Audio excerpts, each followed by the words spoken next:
दर्शकों, इस वक्त हमारे समक्ष है डॉक्टर पंकज परवानी जी। सर, आप हीरा हॉस्पिटल में आप एंडोक्राइनोलॉजिस्ट हो। सर, हम आपसे ये जानना चाहेंगे कि लो इम्यूनिटी, ब्लड प्रेशर की वजह से देखा गया है कि आजकल ये काफ़ी प्रॉब्लम बढ़ गए पेशेंट्स में पर्टिकुलरली।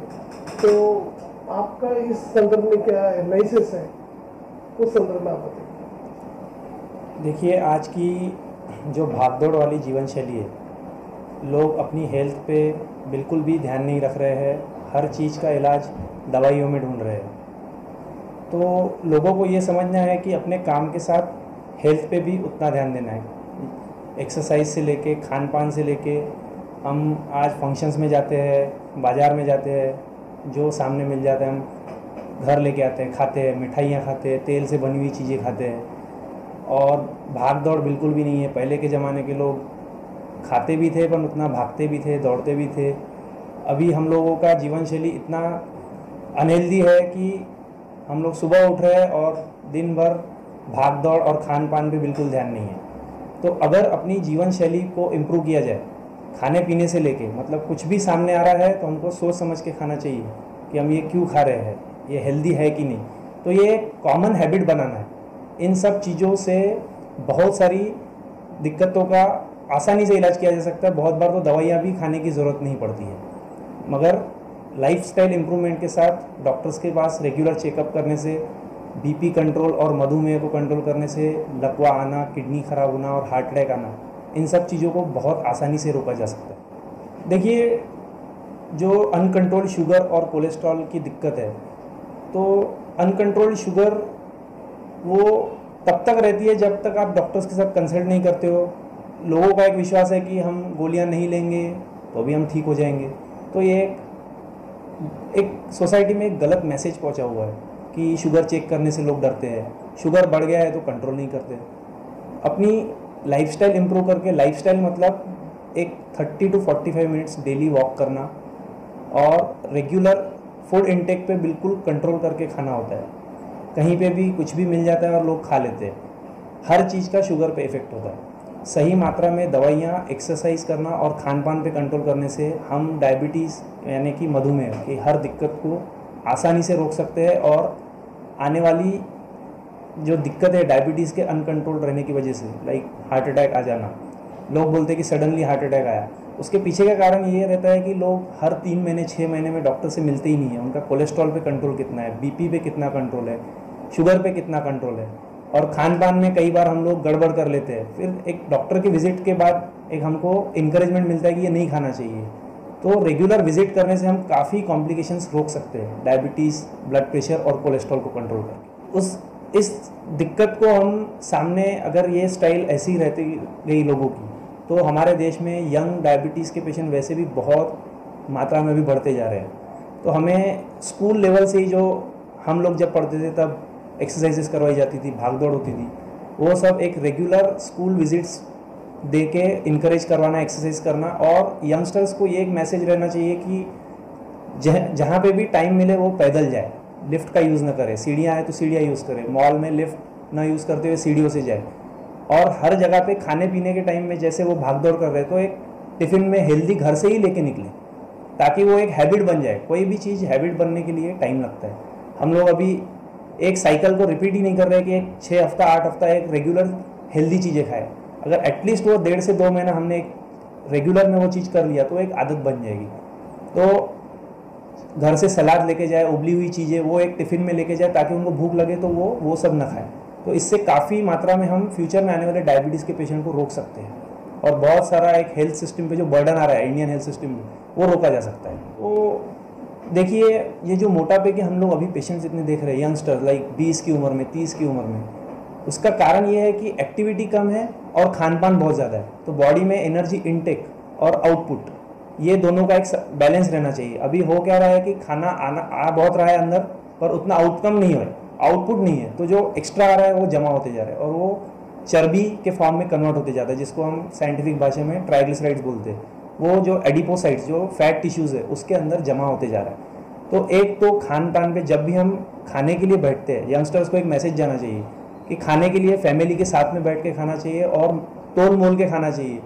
और घर के किचन में जो भी बन रहा है बहुत केयरफुली सिलेक्ट करके बनाना चाहिए, ना कि ऑयली चीज़ें बनाई जा रही है।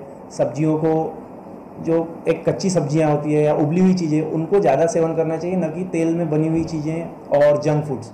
तो इन सब चीज़ों को एक रेगुलर हैबिट में लाने से काफ़ी यंगस्टर्स का जो ये ओबेसिटी का जो बहुत ज़्यादा प्रमाण बढ़ रहा है देश में, बहुत आसानी से कंट्रोल किया जा सकता है।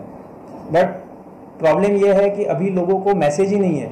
मोटापा होने के बाद भी डॉक्टर को कंसल्ट नहीं कर रहे हैं, और दुर्भाग्यवश सही समय पे उस चीज़ को अटैक नहीं किया जा रहा है, और अंत में फिर वो आदमी जब 50 या 55 साल की उम्र तक वो मोटा ही रह जाता है, बाद में फिर हार्ट अटैक और लकवे का शिकार हो जाता है। और अगर उसको हम स्कूल एज के बच्चों से ही कंट्रोल कर दिया जाए तो काफ़ी हद तक हम सामने के जो ये जटिल प्रॉब्लम्स है उनको रोक सकते हैं। अनुवांशिक जो डायबिटीज़ हम बोलते हैं कि फैमिली एक जनरेशन को डायबिटीज़ है, दूसरी जनरेशन को भी डायबिटीज़ हो जाता है। तो एक्चुअल डायबिटीज़ जो होता है एक टाइप 1 होता है और एक टाइप 2।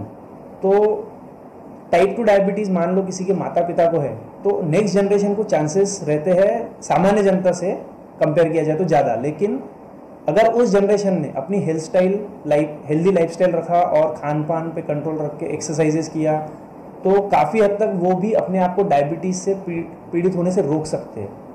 अगर आपको इस चीज़ का नॉलेज मिल जाए और आप सही डॉक्टर के संपर्क में आके पहले से अच्छे से गाइडेंस मिल जाए, तो हम काफ़ी हद तक डायबिटीज़ के पेशेंट्स, बढ़ने वाले नंबर ऑफ पेशेंट्स को रोक सकते हैं। बाकी एक जो टाइप 1 डायबिटीज़ रहता है वो एक अलग ही बीमारी है, उसका केवल जेनेटिक कारण नहीं है। अभी जितना साइंस को समझ में आता है उसमें जो हमारे बॉडी में जहाँ पे इंसुलिन बनता है, पैनक्रियाज में बीटा सेल्स रहती है, आइलेट सेल्स बोलते हैं उनको, उसको अपनी बॉडी खुद ही डैमेज करती है और इंसुलिन की फैक्ट्री ही खराब हो जाती है उस बीमारी में, टाइप 1 में। तो उसमें केवल जेनेटिक ही एक रीज़न नहीं है, बहुत सारे इन्वायरमेंटल फैक्टर्स है। बट साइंस को जितना समझ में आया है आज तक, उस बीमारी में इंसुलिन की मात्रा ऑलमोस्ट नहीं के बराबर बनती है, और वैसे पेशेंट को इंसुलिन की ट्रीटमेंट रेगुलर लेना बहुत ज़रूरी होता है। कई बार पेशेंट अपनी पाथ से डाइवर्ट होकर अलग अलग थेरेपीज़ के चक्कर में जाके अपनी किडनियों को खराब, आँखों को ख़राब कर देते हैं, और तब तक बहुत लेट हो जाता है। तो ऐसे पेशेंट को एक क्वालिफाइड डायबिटोलॉजिस्ट के पास जाके अपना निदान और हमेशा इंसुलिन का ट्रीटमेंट सही समय पर लेना चाहिए और हेल्दी लाइफस्टाइल अपनानी चाहिए। तो देखिए, डायबिटीज़ कंट्रोल में नहीं रह रहा है आज के तारीख में। हमारे पास मतलब साइंस ने इतनी प्रोग्रेस कर ली है कि इतनी अच्छी दवाइयाँ अवेलेबल है, प्लस दर्शकों ने अगर हेल्दी लाइफस्टाइल अपनाया और हर 3 से 6 महीने में सिर्फ डॉक्टर के साथ संपर्क में रहे, तो डायबिटीज़ को बहुत आसानी से कंट्रोल किया जा सकता है। न्यू इरा हॉस्पिटल में हम लोग कोई भी नया जिसको डायबिटीज़ पता चला है या बॉर्डर लाइन पे जिसको प्री डायबिटीज़ बोलते हैं, उस स्टेज में पेशेंट आता है तो हम उनका एक बेसिक पूरा इन्वेस्टिगेशंस करवा के ब्लड शुगर, कोलेस्ट्रॉल, क्रिएटिनिन जो किडनी से संबंधित रहता है, आँखों के पर्दे की जांच जिसको रेटिनल एग्जामिनेशन बोलते हैं, ये सब करवा के हम उस पेशेंट को उसी स्टेज पे, जब डायबिटीज़ जस्ट पता चला है, उसी स्टेज पे पर्याप्त मात्रा में दवाइयाँ और उसकी लाइफस्टाइल मॉडिफिकेशन करके सामने वाले जो बहुत महंगे खर्च और जिसमें पेशेंट की पूरी क्वालिटी ऑफ लाइफ ख़राब हो जाती है, उसको आसानी से रोक सकते हैं और पेशेंट एक अच्छा क्वालिटी ऑफ लाइफ जी सकते हैं। में शुगर चेक करते रहेंगे, नॉर्मल रहेगा तो हो सकता है उनको कोई दवाई की भी ज़रूरत ना पड़े। बट ऐसे पेशेंट्स को जिनको स्टीरॉयड के बाद शुगर बढ़ के मिला था, उन्होंने एटलीस्ट 3 से 6 महीने में एक अपना फास्टिंग और पोस्ट लंच 2 घंटे के बाद का शुगर करवाना मैंडेटरी है। आज स्कूल या कॉलेजेस के बाहर कोल्ड ड्रिंक्स, बर्गर, पिज़्ज़ा, इतने सब दुकानें हैं, तो बिकॉज वो बच्चों को नॉलेज नहीं रहता है और वो इसलिए वो लोग खा लेते हैं।